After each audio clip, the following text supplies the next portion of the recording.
Welcome to more World of Warplanes content from this channel, and in this video you're going to see some A6M1 gameplay, but also, more importantly, a discussion of whether camping is ever right in World of Warplanes. That takes place in the results review section, so navigate to that part of the video if you don't want to see the gameplay. I suppose I had better define what I think camping means in World of Warplanes, and I suppose it is when a player establishes himself in a sector of a map and stays there to defend that sector for all or a large part of the game. So let's take a look at the game. We're on the Scorching Sands map. It's the leading edge variant. That means it has a central mining plant and two peripheral airfields. Now I'm flying at tier 4, not something I like to do very often, but that's because I have daily missions to complete in period 1 of the game and I can't avoid it. So let's get started. We'll have a look at the order of battle. You can see I have 2 players on my team, somebody in an HE112 and a P43. On the other side there's a P43, an unspecialised A6M1 and a rather rare I-15 bis DM.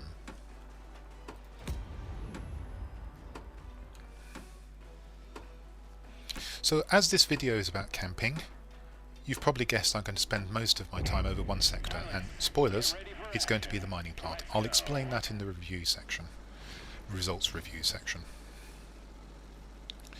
Now I'm not heading in at full speed. This is a Japanese aircraft, it's fragile. I want other players to get there first, and I want to be able to see what's in the plant so I can select my targets without exposing myself to the risk of being shot down.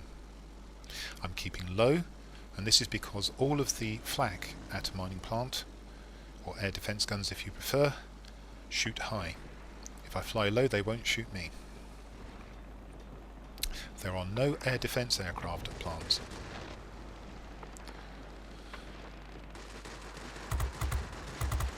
And my plan has worked. I'm able to get a full view of what's in the plant.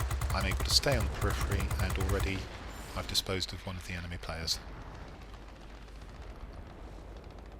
So remember that when you're flying Japanese aircraft, if you fly straight into the middle of a lot of aircraft, you might very well be in trouble, even if you're the most manoeuvrable amongst them.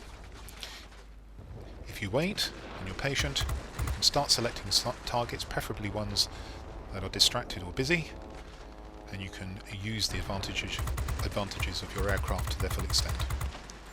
And now we've taken out the enemy A6M1.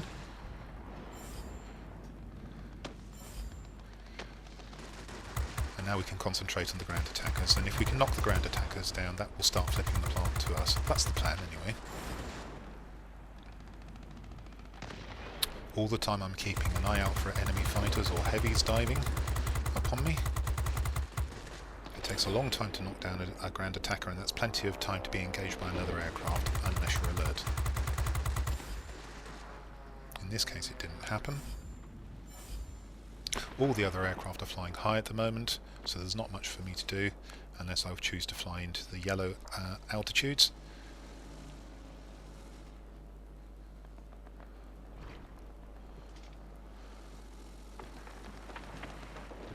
And as there still isn't a great deal for me to do, I am going to try and take a little bit of the health of the bomber. Just before I stall, I take a little bit of the health of the enemy fighter. I set him on fire, and therefore I got a kill, and that was a little bit of a bonus. The enemy A6M1 chooses not to pay any attention to me. That's a mistake, and he pays for it with his aircraft and with losing the plant. Now at that point I was jumped by the I-15 bis. Fortunately I didn't lose my aircraft, but I've got to manage my health carefully from here. As you can see from the health pool bar at the bottom, I'm getting field repairs, but I'm not even going to get back to 50% health. Need to be careful about engaging ground attackers. If they have a rear gunner, that's going to hurt. However, We've established that we have the plant, the enemy hasn't taken an airfield. As far as the tactical position is concerned, we're in a really good place.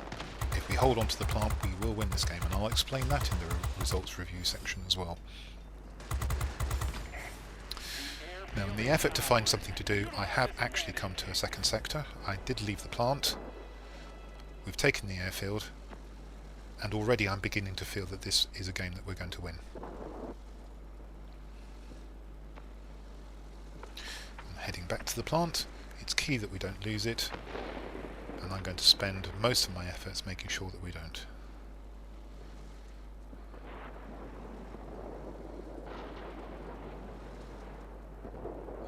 The enemy A6M1 comes into view again.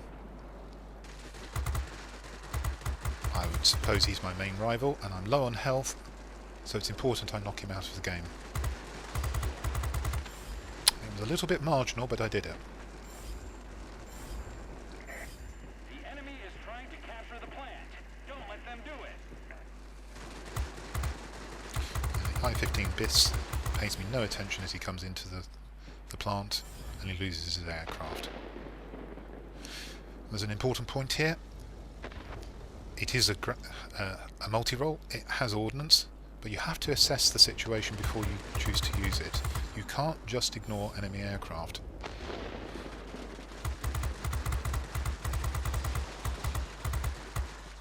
A little bit close to the HE112 there. I shear away since I have low health, and a crash between us would be detrimental to our ability to retain the plant.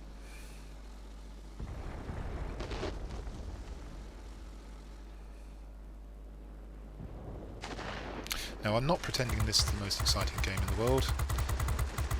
The enemy team is being contained completely. They haven't been able to take the other airfield until just now.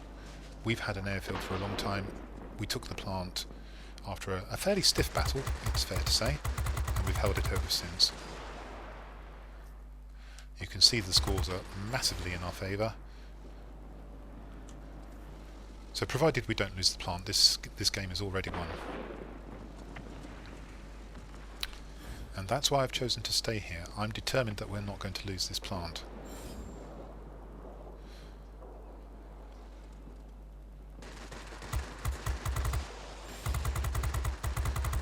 The Winged Legend notification goes through. And in all truth, I don't really feel that I've had to do too much for it. It's been presented to me rather than me fighting for it. And remove the I-15 BIS again. I'm keeping a very careful eye on my health point pool. I've been managing that for a few minutes now. Not unusual in Japanese aircraft.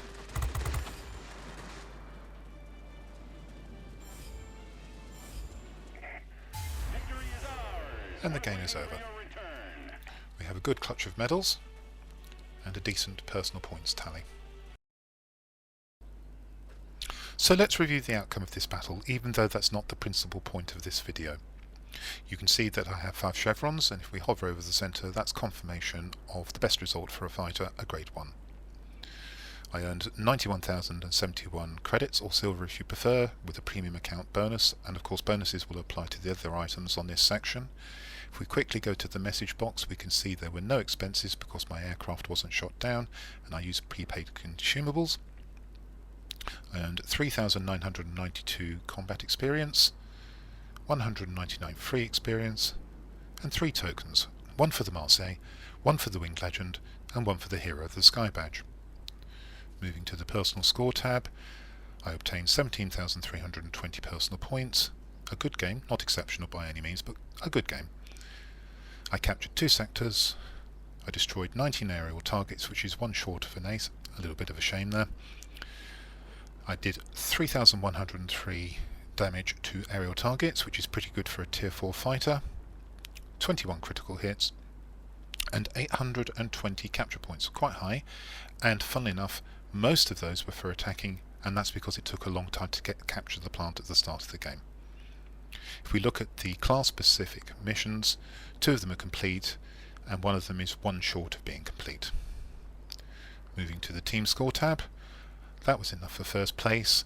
A good contribution from the P43 on my team, and the other players on both sides were awarded participation medals. So let's get on to the point of the video, which is why did I do what I did? Specifically, why did I do what some people decry as camping? So let's just review the map for a moment. And as we can see, it has a mining plant and 2 outlying airfields.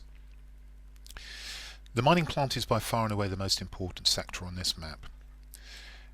If you own it, you get your regular 3 influence points every 5 seconds, but much more importantly, every 2 minutes you'll get a further 80 influence points.